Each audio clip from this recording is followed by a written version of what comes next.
Hi friends. Karur வழக்குல CBI விசாரணைக்கு உச்சநீதிமன்றம் உத்தரவிட்டிருக்கிறது கடுமையான விவாதங்களை ஏற்படுத்தியிருக்கு.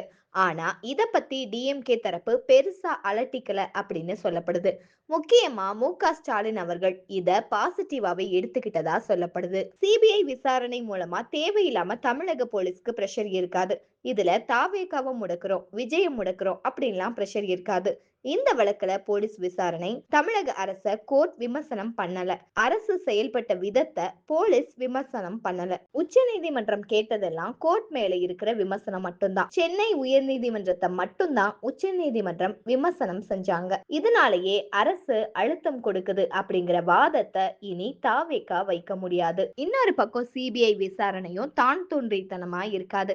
ஏன்னா இத முன்னாள் நீதிபதி அஜய் ரஸ்தோகி அவர்கள் மேற்பார்வையிட இருக்காரு. முன்னாள் நீதிபதி அஜய் ரஸ்தோகி மற்றும் 2 தமிழக கேடர்ஸ் அதிகாரிகள் ரிப்போர்ட்டை வாங்குவாங்க.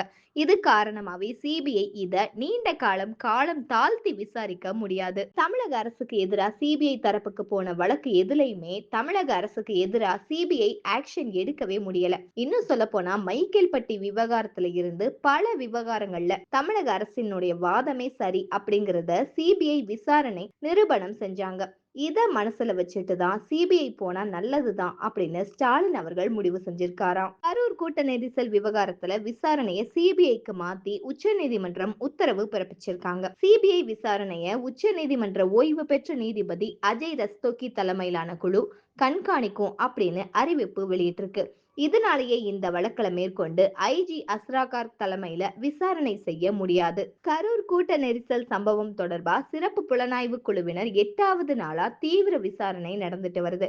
இதுல ஐஜி அஸ்ராகார் தலைமையிலான எஸ்ஐடி முக்கியமான பல ஆதாரங்களை திரட்டி இருக்கிறதா சொல்லப்படுது. இனி அந்த குழு விசாரணையை நடத்த முடியாது. கரூர் வழக்கு சிபிஐ விசாரணைக்கு கீழே போனது ரொம்ப பெரிய திருப்பமா பார்க்கப்படுது. ஏடிஎம்கே பாஜகவோட விஜய் அவர்களுடைய தமிழக வெற்றி கழகம் கூட்டணிக்கு பேச்சுவார்த்தை நடத்திட்டு வர்றதா செய்திகள் வர்ற நிலையில தான் இந்த அறிவிப்பு வெளியாகி இருக்கு. தமிழ்நாடு அரசியல்ல புது கூட்டணி அமைக்கிற சாத்தியக்கூறுகளை பாஜக ஆராய்ஞ்சிட்டு வராங்க. கரூர் விவகாரத்துல விஜய் அவர்களை நேரடியா கடுமையா தாக்காம பாஜக மென்மையான போக்க கடைபிடிச்சிட்டு வராங்க. அதே சமயம் டிஎம்கே தரப்பையும் ஆளும் கட்சிங்கிறனால பாஜக தாக்கிட்டு வராங்க. தமிழ்நாட்டுல தன்னுடைய கால் தடத்தை வலுப்படுத்துற நோக்குல பாஜக ரீசெண்டா ஏடிஎம்கேவோட மறுபடியுமே கூட்டணி அமைச்சாங்க. அடுத்த வருஷம் நடைபெற இருக்கிற சட்டமன்ற தேர்தலை மனசுல வச்சுக்கிட்டு 2 கட்சிகளுமே கூட்டணி பேச்சுவார்த்தைகளை தொடங்கியிருக்காங்க. கடைசியா டெல்லியில பேச்சுவார்த்தையுமே நடந்துச்சு. கூடிய சீக்கிரமே இடப்பங்கீடு தொடர்பா முடிவுகள் எடுக்கப்படும் அப்படின்னு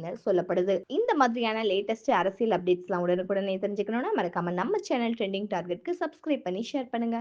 பாய். தேங்க்யூ.